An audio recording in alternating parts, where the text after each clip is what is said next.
வணக்கம். செல்வகுமாரின் மாலை 3 மணி வானிலை ஆய்வறிக்கை. அதிகாரப்பூர்வ வானிலை அறிக்கைக்கு இந்திய வானிலை ஆராய்ச்சித்துறை அறிக்கையை பார்க்கவும். 2024 டிசம்பர் 13 வெள்ளிக்கிழமை மாலை 3 மணி ஆய்வறிக்கை. வானிலை அமைப்பு. இன்று அதிகாலை தூத்துக்குடி மாவட்டம் கரை கடந்த அந்த காற்றழுத்த தாழ்வு பகுதி, அந்த மையம் தற்பொழுது திருநெல்வேலி மாவட்டம், திருநெல்வேலியை மையமாக வைத்து திருநெல்வேலி மற்றும் தூத்துக்குடி மாவட்ட இடைப்பட்ட பகுதியில் அந்த நிகழ்வு நகர்ந்து கொண்டிருக்கிறது. அது படிப்படியாக அந்த மையம் அம்பாசமுத்திரம் மற்றும் கேரளாவின் பொன்முடி, திருவனந்தபுரம், கொல்லம் இடைப்பட்ட பகுதி வழியாக நாளை அரபிக்கடலை அடையும். ஆக வரக்கூடிய 24 மணி நேரத்திற்கு இந்த மழைப்பொழிவு இருக்கிறது. கண்டிப்பாக இப்பொழுது இந்த வானிலை அமைப்பை வைத்து, அதாவது நேற்றைக்கே நாம கடுமையான எச்சரிக்கை கொடுத்திருந்தோம். நாம எச்சரிக்கை கொடுத்த இடமெல்லாம் ஆபத்து விளைந்திருக்கிறது என்பதை நான் மீண்டும் ஒரு முறை தெரிவித்துக் கொள்கிறேன். நாலுமுக்கு ஊத்து கடுமையான மழைப்பொழிவு பெய்யும் சொல்லியிருந்தோம். 54 சென்டிமீட்டர் பெய்திருக்கிறது ஊத்துல. குற்றாலம் அருவியில வெள்ளப்பெருக்கு ஏற்படணும். சாதாரண வெள்ளப்பெருக்கு ஏற்படவில்லை. தடுப்பு சுவர்களை உடைத்து கொண்டு போகும் அளவிற்கு வெள்ளப்பெருக்கு.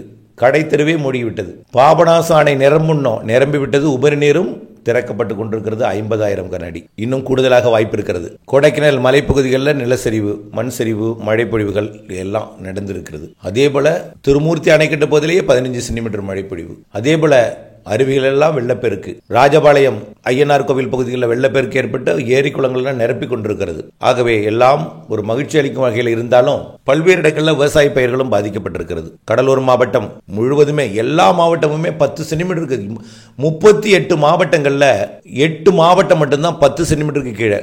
பாக்கி 30 மாவட்டங்கள் 10 சென்டிமீட்டர்ல இருந்து 54 சென்டிமீட்டர் வரைக்கும் பெய்திருக்கு. இதுல பெரும்பாலும் 25 சென்டிமீட்டர் மாவட்டம் நிறைய இருக்கு. ஆகவே ஏகப்பட்ட, நேற்றைக்கு தமிழ்நாடு முழுவதுமே நேற்றைக்கு சிவப்பு எச்சரிக்கை கொடுத்திருக்கணும். அந்த அளவிற்கு மழை பொழிவு. ஆனால் ஈரோட்டில் கம்மியான மழை பெய்திருக்கு. எந்தெந்த இடம்னா அந்த கர்நாடக எல்லையோர மாவட்டங்களில் இந்த சிஸ்டம் எட்டல. நீண்ட நேரம் சென்னையிலே பெய்து கொண்டிருந்தனால தான், அந்த காற்று குவிதல் வடகடலோரத்திலே பெய்து கொண்டிருந்த காரணத்தினால தான் எட்டல. அது அப்படியே திருப்பத்தூர் மாவட்டத்திற்கும் கிருஷ்ணகிரி மாவட்டத்திலும் கொஞ்சம் பெய்திருக்கு, பரவாயில்ல.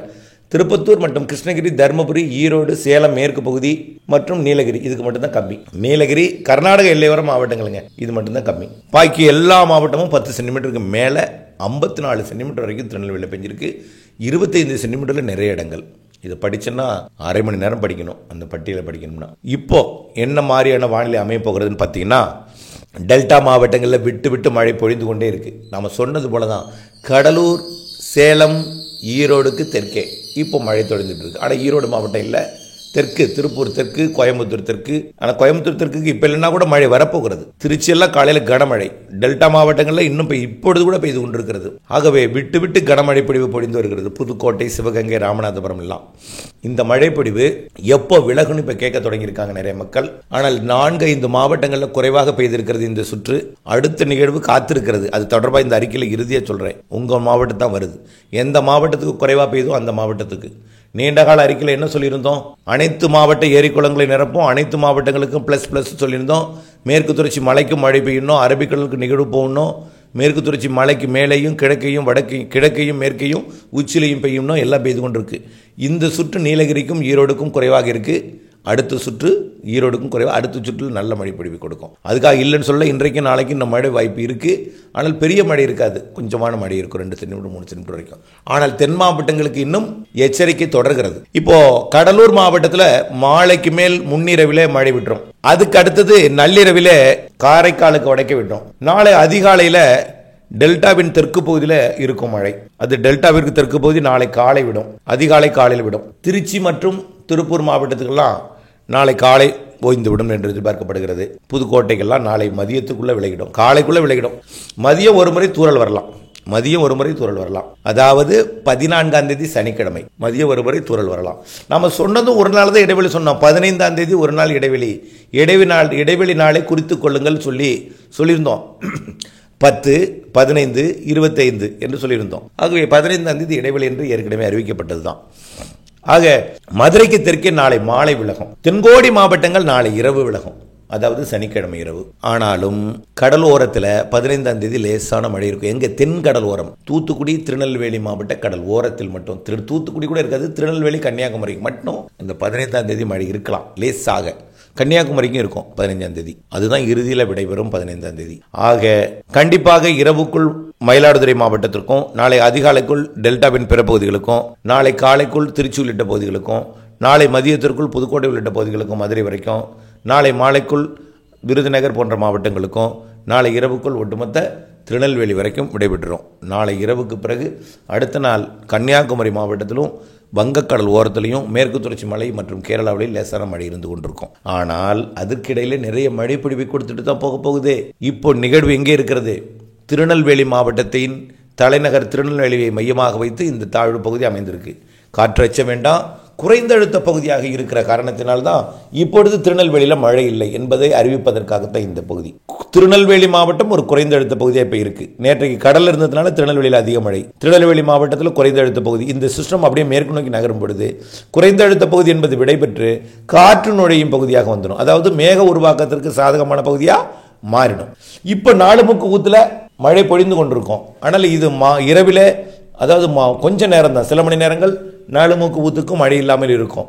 பிறகு அது கேரள கடலோரம் போகும் பொழுது மழைப்பொழிவை தீவிரப்படுத்தும், மீண்டும் மழைப்பொழிவை தீவிரப்படுத்தும். ஆக 4 முக்கு ஊத்துக்கு இன்னும் ஒரு 25லிருந்து 40 சென்டிமீட்டர் வரைக்கும் பெய்யலாம். திருநெல்வேலிக்கும் தென் மாவட்டங்களுக்கும், கன்னியாகுமரி, திருநெல்வேலி, தென்காசி இந்த மாவட்டங்களுக்கு இன்னொரு 15லிருந்து 25 சென்டிமீட்டர் வரைக்கும் பெய்யலாம். விருதுநகருக்கும் தேனிக்கும் மீண்டும் ஒரு எச்சரிக்கை. கொடைக்கானல் மலைப்பகுதி, தேனி மாவட்ட பகுதி, வால்பாறை பகுதிக்கு நள்ளிரவு இன்றைக்கு இரவு மழைப்பொழிவு, கனமழை பொழிவு காத்திருக்கிறது. வருவது குளிரலை கூடுதலாக இருக்கிற காரணத்தினால தான் நம்மளுக்கு மழை இல்லாமல் இருக்கு இப்போ. ஆக கண்டிப்பாக இன்றைய பகலில் இருக்கக்கூடிய வெப்பம் புழுக்கம் கண்டிப்பாக அது மேற்கு தொடர்ச்சி மலையோட வால்பாறை மற்றும் மூணாறு பகுதிக்கு உள்ளே இருக்கக்கூடிய வடக்கே இருக்கக்கூடிய பகுதிகள், உடுமலைப்பேட்டை, பொள்ளாச்சி பகுதி, பழனி, கொடைக்கானல் மலைப்பகுதிகளில் இன்று காற்றுக்குவிதல் இருக்கும். தேனி மாவட்டத்திலையும், தேனி மாவட்டம், மதுரை மாவட்டத்திலையும் காற்றுக்குவிதல் இருக்கும். இன்றைக்கு இரவு, நாளை அதிகாலையில் கனமழை பொழிவு காத்திருக்கிறது. ஆக திருச்சிக்கு தெற்கே கண்டிப்பாக மழை இருக்கு. இன்னும் நாமக்கல், சேலத்தில் மழை இன்றைக்கு இரவோட குறையும். திருச்சிக்கு தெற்கே கண்டிப்பாக மழை இருக்கும்.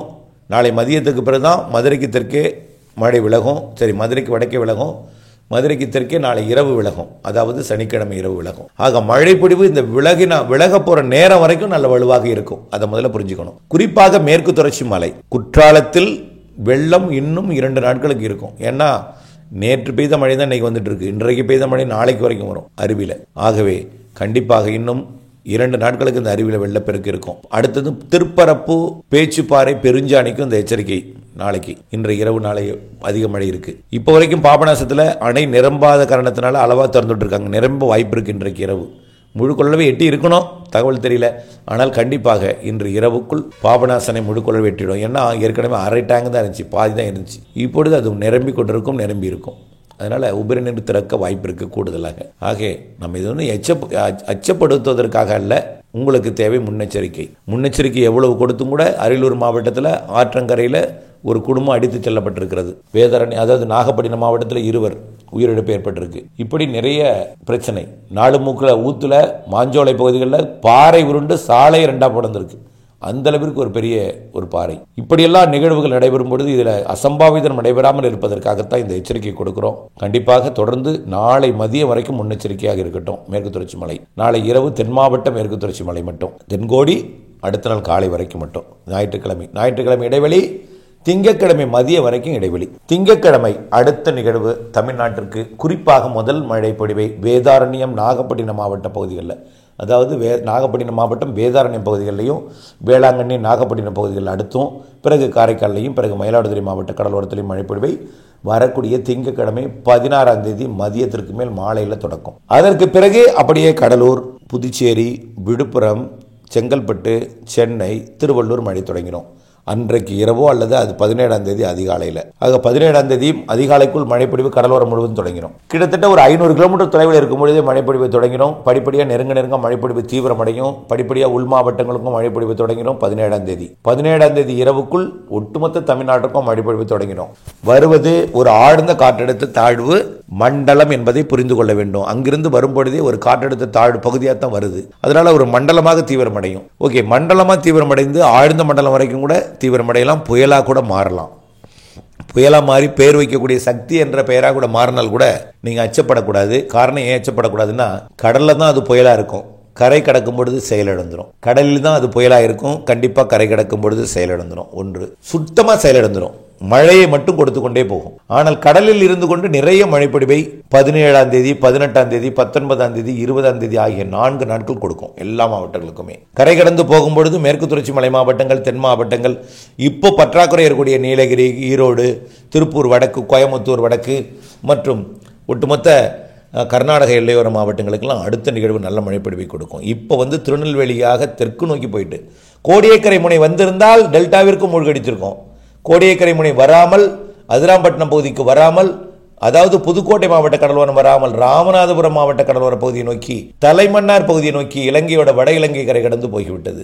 வந்திருந்தால் இன்னும் கொஞ்சம் நிறைய மழைப்பொழிவை கொடுத்திருக்கும், பிரச்சனையை கொடுத்திருக்கும். ஏற்கனவே திருவாரூர் மாவட்ட வடக்கு பகுதியிலேயே 15 சென்டிமீட்டர் வரைக்கும் பொழிந்திருக்கு, கொல்லுமாங்குடி எல்லாம். ஆகவே நிறைய மழைப்பொழிவு பொழிந்திருக்கும் நிலையில் ஆபத்து விலகி இருக்கிறது. இருந்தாலும் அடுத்த நிகழ்வு டெல்டாவை நோக்கி தான். ஏன் இந்த டெல்டானா நீரோட்டம் அங்கே தான் இருக்கு, நீரோட்டமோட கட்டிங் அங்கே தான் இருக்கு, நுழையும் இடம் வழித்தடம் அது அங்கதான் அமைக்கப்பட்டிருக்கு நீரோட்டத்தால். இது பல்வேறு மாதிரிகள் ஆந்திர பிரதேச பகுதியை நோக்கி போகணும்னு சொல்லிட்டு இருந்தாலும் ஆந்திர பிரதேசத்துக்குலாம் போகாது. காலை வரைபடத்தில் நாங்கள் ஏற்கனவே இப்போது இந்த வரைபடத்தை இணைச்சிருக்கேன். அதில் பார்த்தீங்கன்னா உயரழுத்தம் இருக்குது ஆந்திர பிரதேசம் வரைக்கும். உயரழுத்தத்துக்கு மேலே ஜெட் ஸ்ட்ரீம் போகுது. ஜெட் ஸ்ட்ரீம் போறதுனால இது எதிர்த்து தள்ளும், முன்னேற விடாது.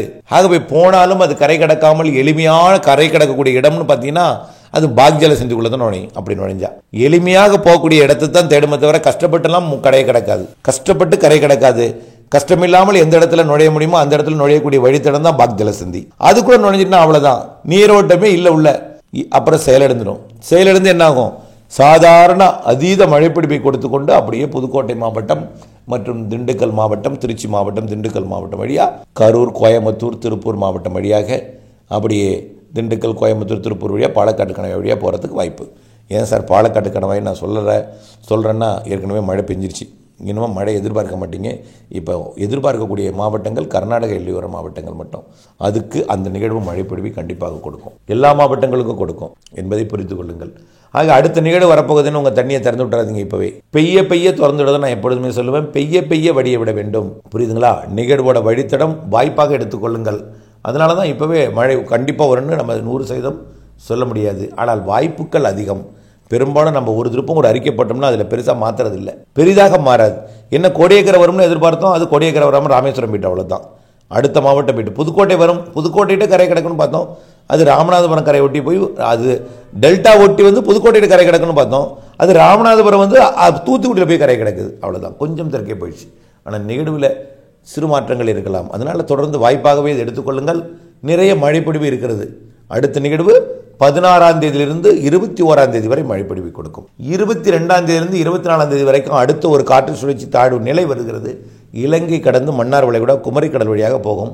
அதுவும் வரக்கூடிய 24ஆம் தேதி வரை அடுத்து இதோடு இணைஞ்சு மழை இருக்கும்.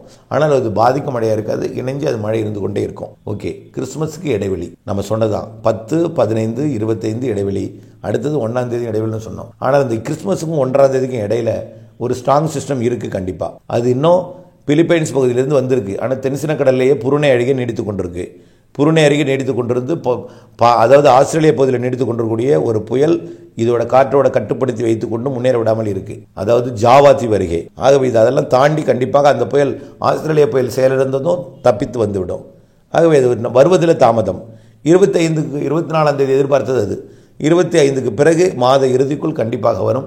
அதுவும் ஒரு நிறைய மழைப்பொழிவை தரும். ஆக மொத்தம் 4 நிகழ்வு சொல்லியிருக்கிறோம். அதில் இப்போ கடந்து கொண்டிருக்கிற நிகழ்வு அடுத்தது 16 to 21, அடுத்தது 22 to 24 காற்று சுழற்சி தான். அது அடுத்தது கிறிஸ்துமஸுக்கு பிறகு மாத இறுதி என்பதை புரிந்து கொள்ளுங்கள். மழைப்பொழிவுகள் இன்னும் இருக்கிறது என்பதை நினைவில் கொண்டு மழை பெய்யாத கர்நாடக எல்லையோர மாவட்டங்களுக்கு மழை பொழியும் என்ற நம்பிக்கை கொண்டிருங்கள். பிறர் தொடர்ந்து நாளை வரை இந்த நிகழ்வுக்கு முன்னெச்சரிக்கையுடன் மேற்கு தொடர்ச்சி மலைப்பகுதிகளில் இருங்கள். அடுத்த நிகழ்வு இருக்கிறது என்பதை நினைவில் கொண்டு அந்த நிகழ்வு வரும் வரை பெய்ய வடிய விடுங்கள் என்பதையும் தெரியப்படுத்தியுடன் மழை நீரை சேகரிப்போம்.